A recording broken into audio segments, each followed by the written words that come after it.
అప్పుడు జంబో మోటార్లు కూడా మునిగిపోయినాయి, బాహుబలి మోటార్లు మునిగిపోయాయి అన్నారు. అవును, వేల కోట్ల నష్టం, లక్షల కోట్ల నష్టం అన్నారు. అంటే నేను అనేది ఏంటంటే నిజంగానే 1,00,000 కోట్లు నిజంగా నీళ్ళలో పోతే, అంటే నన్ను అడిగితే నాకున్నటువంటి చిన్న జ్ఞానంతో అసలు అది మొత్తం కొట్టుకపోవాలి కదా.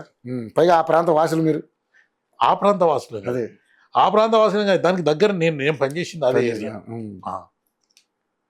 అంటే ఈ మాదిరిగా చేసుకుంటూ పోవడం సరి అయింది కాదు. ఈ 1000 కోట్లు అనేటటువంటిది సరి అయిన విధానం కాదు. మా డబ్బులు మీరు మీ దగ్గర ఉంచుకోవడం సరి అయిన విధానం కాదు. మేము బయట అప్పులు కడతా ఉంటే మమ్మల్ని చూస్తూ నవ్వుకుంటూ ఉండడం సరి అయింది కాదు. మా వాళ్ళు చనిపోతూ ఉంటే చూస్తూ నవ్వుకుంటూ చిరునవ్వు నవ్వుతూ ఉండడం మంచిది కాదు. రాష్ట్రానికి మంచిది కాదు, ప్రత్యేకించి అధికార పార్టీకి మంచిది కాదు, ప్రభుత్వానికి అసలే మంచిది కాదు. నేను మొన్న రేవంత్ రెడ్డి గారిని ఏదో అంటే వాళ్ళ పాపం తగులుతుంటే మీరేదో అన్నారు, ఏ పాపం వాళ్ళ కుటుంబానికి పాపం తగులుడు ఎందుకు అని. అంటే నిజంగా ఇది సరి అయిందేనా అసలు? సార్ అది అది అది మీరు అనాలని కాదులే, కానీ కడుపులో ఉన్న బాధ వల్ల వచ్చి ఉంటుంది. కానీ నిజంగా ఎవరు కూడా మనం పాడైపోవాలని కోరుకోం సార్. పైగా ప్రభుత్వ ఉద్యోగుల్లో మీలాంటి టీచర్లు కనీసం రూపాయి బయట నుంచి కూడా ఏ బెనిఫిట్ రాదు మీకు, కేవలం జీతం మీదే. ఏం రాదు. కింద అమ్మే చేతులు పెట్టే ఉద్యోగాలు చాలా, వాళ్ళు బాగానే ఉంటారు, వాళ్ళకి ఏ ఇబ్బందులు ఉండదు. అవును. సో మీరు ఎలా కాదుగా.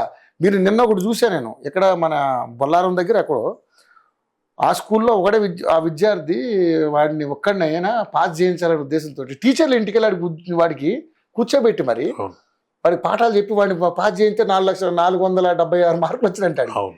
అంటే అంటే ఒక టీచరు ఒక విద్యార్థిని ఏ రకంగా ట్రీట్ చేయాలనేది అంత గొప్పగా ఉంటుంది వాళ్ళ వాళ్ళ వాళ్ళ క్యారెక్టర్. కానీ ఇక్కడ చూస్తే ఆ ఆ ఉపాధ్యాయుడికి భుక్తి లేకుండా చేసేస్తున్నారు ఇక్కడ.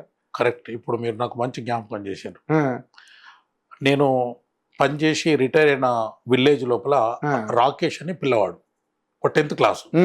ఆ పక్కన ఎలిగేడ్ స్కూల్లోకి వెళ్ళాలి వాడు. అయితే వాడు వెళ్తలేడు.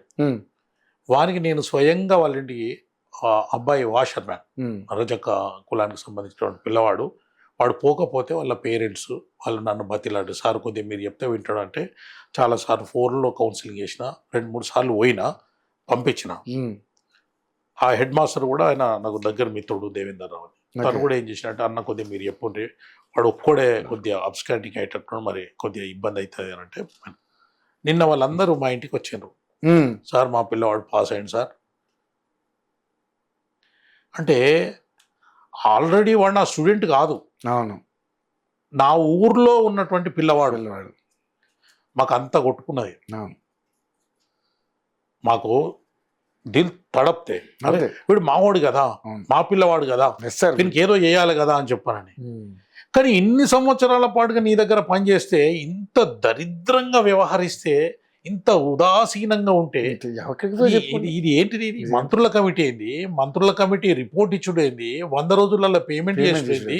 ఈ 100 రోజులలో చచ్చిపోయే వాళ్ళకి ఎవరు బాధ్యులు అవుతారు? మరి ప్రాణాలు తీసుకొచ్చేస్తారు వీళ్ళు, ఎవరు తీసుకొని వస్తారు? ఎందుకు సార్ పనికి మాలిన పని?